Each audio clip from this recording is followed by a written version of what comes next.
That control. Edit out anything dumb that I say, though. Okay. Gosh, I'm gonna have to remember that she's recording that. Oh, yeah. That's right. Okay. So just for the benefit of everybody, some history, and I hope you know, because this is a really good thing, that we are approved by HLC to offer distance learning everywhere, essentially, as far as courses, programs, 100%. And HLC has evolved over time and how they make that approval available to institutions. And we were sort of an early adopter. We had our construction supervision program approved back in like 2000 or something like that, because we were offering it to the UA. And at that time, you had to get things approved program by program. And it was a long, arduous process to get a single program approved to be offered via distance learning. And that included, at that time, people were still doing ITV and stuff like that. And then they expanded it out as more and more institutions were doing more, especially with online.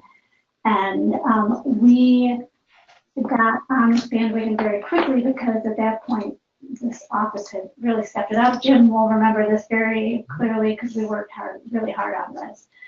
They changed it so that you could seek to offer, 25% of your courses and programs via distance learning, or 50% or up to 100%. And we did a change request to offer up to 100% of our programs. It was very specific at that point via distance learning, and that was approved in 2013. Was the official approval for that, and that was a major process. And what put that through at the time was all the support that we had in place at that time. Did you say 2013? It was 2013. We actually submitted it in 2012. It was approved in January of 2013. And we, at that point, had, very specific, we had specific programs that we were kind of targeting, which is what they wanted then. They wanted to know that you sort of had a plan, So you needed a lot of evidence that you had thoughtful planning that was going into your online education, and that you had support services that were the equivalent of what you had on campus, and all the things that we do, but a lot of institutions weren't there at that point in time, and we were. That was really a big milestone for us. Now it's done a little bit differently. They have, and they call it, in HLC speak, they call it stipulation. You have a stipulation on your accreditation, which means stipulation means that you can do something. And our stipulation is that we can offer all up to 100% of courses. We're approved to offer all of our courses and programs online if we want. They have 4 levels of that. It's either you're not approved at all, you can just offer courses, you can offer courses in one program, or you can offer all courses in one program. So we've been at the highest level for a really long time, comparatively speaking. That's nice. It is nice. And when they're reviewing an institution for initial approval or an expansion of their approval, they're really looking for capacity and quality. Those are the 2 things that they really want to know are there and are they rock solid. And so what I gave you here, and this is important in a sense, their definition, HLC's definition of distance education is in alignment with the federal government's definition, and they make a distinction between distance and correspondence education. And correspondence being education at a distance, but interaction, this is the key point, interaction between the instructor and the student is limited and is not regular and substantive. And so that's the critical difference between that and distance education. We are not approved to offer correspondence education. What we do is very different. There's a lot more faculty interaction.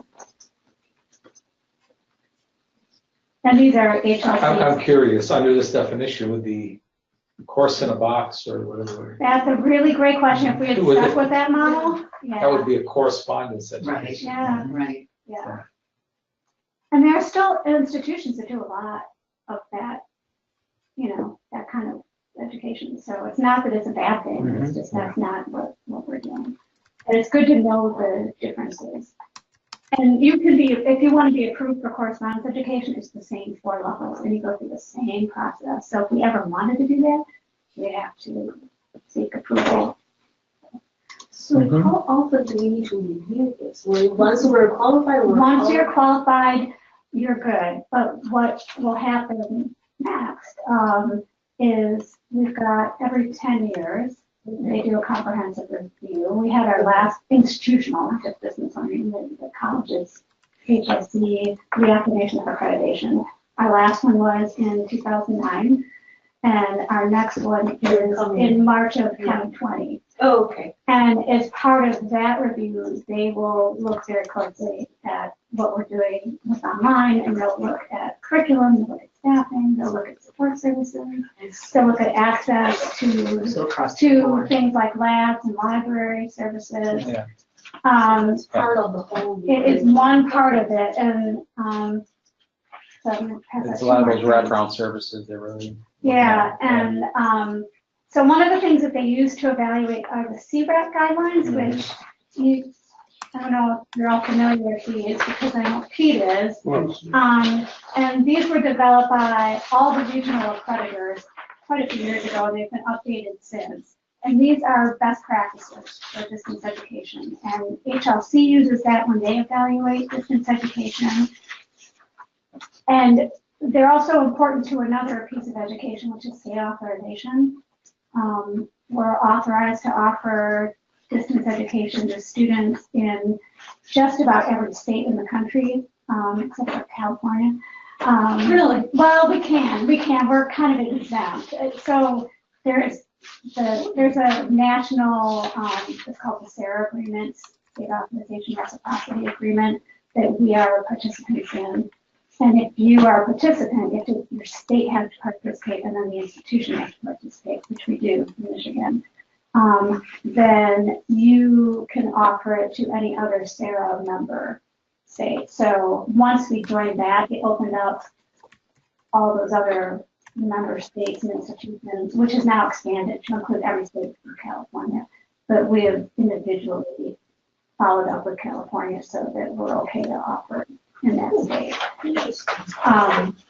It helps us avoid having to work with regulators in every single state and go through the individual processes, which is really complicated and expensive. But SARA also, in order to be a participant in that SARA agreement, you have to literally sign off that you agree to adhere to these best practices. So when a peer reviewer from HLC comes and looks at what we're doing with DL, they will be looking at that. Right. Especially when they're first approving you, but even when they come for a comprehensive visit. And so I have one more piece.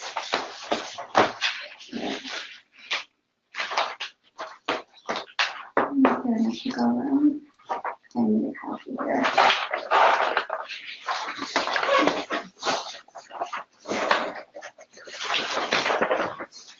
So this is a copy of the current criteria for accreditation for HLC. When we prepare for this visit in 2020, we're preparing something called an assurance argument. It used to be called the self-study. Now it's a document that we upload electronically that very succinctly demonstrates that we meet their criteria for accreditation. And there are 5 criteria. Each of the criteria have they call them core components and subcomponents. And we need to meet these in order to continue our accreditation. There is no single criterion or a core component that addresses distance learning. And that is because distance education in HLC is not just education. So distance education is education. Right. So it should be the same outcomes, the same curriculum, the same qualities, the same outcomes assessment, same services. So that, and when they revised these criteria a few years ago, they put language in here that kind of reflects that. And so I'm just going to point out a couple of them so that you know kind of where it falls. So there are 5 criteria. And the first one is all about mission. The second one is all about integrity and ethical conduct. But the third one, it's page 9 at the bottom. So you'll see it says criterion 3, teaching and learning, quality, resources, and support. You see that circle. And it says the institution provides high quality education wherever and however its offerings are delivered. And they throw that little statement in here several times in these criteria. And that just means it doesn't matter. It doesn't matter if it's online, it doesn't matter if it's on ground, it doesn't matter if it's a compressed format. It's sound links with you, doesn't matter if it's an extension site. So they have really, that did not exist 10 years ago, that kind of language. And they've embedded that a couple of places. And so that core component 3A, you know, the institution's degree programs are appropriate. You'll see the core component underneath that one, number 3, so 3A3. The institution's program quality and learning goals are consistent across all modes of delivery and all locations. So it's just, that's what's really, that's what they're really going to be looking at. So they will look at DL for sure. Yep. Yeah. And they'll care, how are those courses being assessed? How are those programs being assessed? Is it the same? Yeah. How are those And that's students how it getting should be. services? Yeah, and you know, I don't think you have a lot to worry about based on what I know what you do. So, and so there are a few more examples like that. And just so you know, criterion 4, teaching and learning on the next page, evaluation and improvement. A lot of that is about outcomes assessment. That's a tricky one. And then criterion 5, is that language shows up again in criterion 5, which is all about resources. 5A is the institution's resource base supports its current educational programs and plans for strengthening quality in the future. And the first one under there says the institution has physical and human resources and physical and technological infrastructure sufficient to support its operations wherever and however programs are delivered. So it's also capacity. What is Gloria trying to say? Course in the Box did have interaction between student, faculty, and the student to course materials and student to student. Via email must have been, or something like that. So that, you know, that's kind of the gist of it. So that we're all trying to get familiar with these. Yeah. Yeah. You know, but that's where you're going to see it, is that they really want to see this the same as everything else you're doing and quality, capacity. Is there a way, I mean, are there special things that perhaps Pete or CITL folks can put together to present to them, or do they have specific ways that they check? Oh, excellent question. Well, so the document I submit to them will have it, you know, they have their own portal that you put their own system actually that you load everything on, and we'll have to have supporting documents. So, but you know, like all of your you know, your rubrics, all of your quality manual, all of that is really great evidence that we're demonstrating. Right. And then in terms of this group, they may faculty? very well want to meet with you when they're here. It's hard to know at this point. The visits, 10 years ago, the visit was really long, and as a large team, they kind of pared that down. It's shorter than now, and it's more focused. So I don't know yet who they'll want to meet with, but they will, I would think, want to meet with, and they'll meet with faculty as a whole, but all faculty as a whole.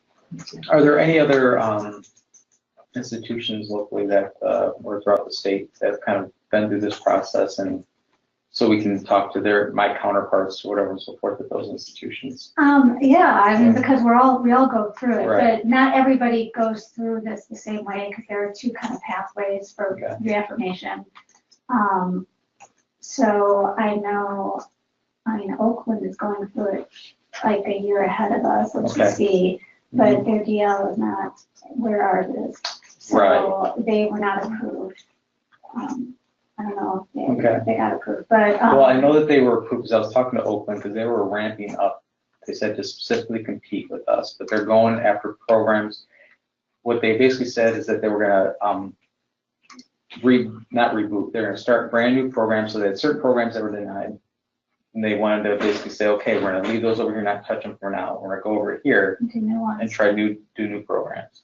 Yeah, So they would be in the thick of it right now. Right. Because they're like really close to their visit. okay. When is our visit?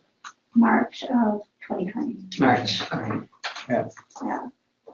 So, I can give you a list, Yeah, that'd be actually, cool. you know, and they don't have to be local either. I Yeah. mean, there are 1,000 institutions Mhm. in HLC, and a Yeah. lot of them are community colleges. Yep. So, I can give you a list of who've done, I can see who've had recent visits. And when you want to find someone who's got kind of the same level of Yes, like, yeah, online as we do. Yeah. Yeah. Yeah. But I will certainly be asking for things as I ramp up putting the report together. You know, Exactly. we've got a couple of people already sort of working on ferreting out things, but people across campus are going to be tapped soon. Jim's looking at me like, oh yeah. would it be easier if I can reference it against other institutions that would be in this region, followed in the HLC that have also been deemed in multiple different research groups that fell in the top 50? So I know that they have multiple programs out there, they have all the different stuff. If I found a few of those, could you tell me if I gave you those? Yep, if they were, yep, okay, I can find Okay. out how close they are. yeah, And I have a few, it's hard to track down samples of the reports that they submit because they're not, you know, published. Like the old self-studies were, you know, like this thick and they're marketing documents, and it's not like that anymore. Right. You're limited to, I think it's like 35,000 words. It's not like a legal brief, it's really concise. So I have a couple examples that, I don't know if they would line up with this or not. Okay. So, but I'll see if there's someone we can contact. And Henry Ford, I think, went through theirs not too long ago, but, you know, I'm thinking, I know a couple of colleges in Illinois that have gone through these myself. I'll see what I can find. Okay. I appreciate any help you can give us, especially as we. Oh, yeah. Oh, we know that's gonna happen. Yeah. Yeah. Yeah. Does anyone have any questions for Julie at this point? Julie? I was concerned then to be sure we were aware of anything we needed to know, if anything had changed that we had to be taking into account. It sounds like the answer to that is no, that as we're progressing right now, we're still on track. There's no state authorization, no issues or things of those kinds we have to be concerned about. No. That's all good news. And you know, the accessibility issues. Mhm. I mean, I think showing a good faith effort Yeah. is what they're going to want to see. I mean, I'm kind of guessing, but No, it's I big mean, tickle. I Yeah. think that's something else that will need to be documented. Great. Well, if you have other places to be, or if you want to just stay and join us, you most certainly can. We so appreciate your time. I know how busy you are, Julie. If questions ever come up, just, you know, Yeah. feel free to. Thanks as always for all your help and Oh, advice. Appreciate it very much. it will be fun. It'll be different. It's a much different, Jim and I have worked on, you know, a lot of this stuff together. It's much different than it was 10 years ago. Everything about it, the process is different. I don't know. Do you think for the better or just different? I think parts are better. Mhm. You know, it's a different, the level of engagement it's shifted so that the engagement for us is happening through the assessment academy stuff, and you know, and the actual preparation of the report is so much more targeted. Yeah. And then this will be a little different too, because we did a lot of kind of, not whining and dining, but it was really a huge deal, and I don't think it's going to be quite like that this time. It'll still be a big deal, but not quite the thing it was. So, we'll see. It's all the ways to go. Yeah. And the only buzzwords that I've heard from other people outside of here is really that kind of focus around the wraparound services, because they're looking at online education as just education. Right. So whatever the students are getting on campus, Right. what are we delivering online? Right. Yeah. And if So- you see a gap, Yeah. so, you know, what we always say is, it's much better for you to find an issue or a gap and As opposed talk for them about to it and discover. point it out Yes. than for them to get here and figure it out. So Right. Yeah. even if you can't fix it before they get here. Mhm. So if there are gaps, identify them and we should include that. Yeah. Right. And let them know what we're doing about it. Mhm. So there's nothing wrong with that. That's a good thing to do. So, because I haven't been through an accreditation before, I mean, I know that I've been through like a lot of audits before and things of that nature. That typically after the fact, it's always, sometimes those things can be effective or positive. I mean, meaning that they give you information that helps drive the direction for you moving forward. Yeah. Does that happen from an HLC visit, or does it come in, oh, you didn't do X, so? No, it usually does because Okay. they will give you, you get a final report and it usually has both recommendations. Mhm. And if you don't meet a core component, if you don't meet a core component, then you don't meet a criterion. That's how this works. And Yeah. if you don't, there will be follow-up action of some Yes, kind. okay, There are different levels of action. It could be a follow-up report, it could be a visit. I mean, if you don't meet, it can be, there could be a lot of more interaction with HLC than you probably want. right. But even if that doesn't happen, they give you recommendations and they're following it. Right. So they always have something to Right. say. Justify the visit. And last time we used that, but That's it it. did. Mhm. We didn't have any follow-up 10 years ago, but we did have recommendations and Sure, we followed up on most of them. okay, Yeah. good, So, all right. yeah, I mean, the best attitude is to use it as an opportunity for Mhm. Like a self-reflection and improvement, but Yeah. it's hard to. Yeah. I'll keep that in mind. Yes. So, and there are people just like us, the people that come here. they're- Yeah. So, Yeah, That's right. yeah. okay, Right. all right. Thank Well, you, great. Julie. Thank you. Thank you. Thank you Yeah. very For having much. me. Yep.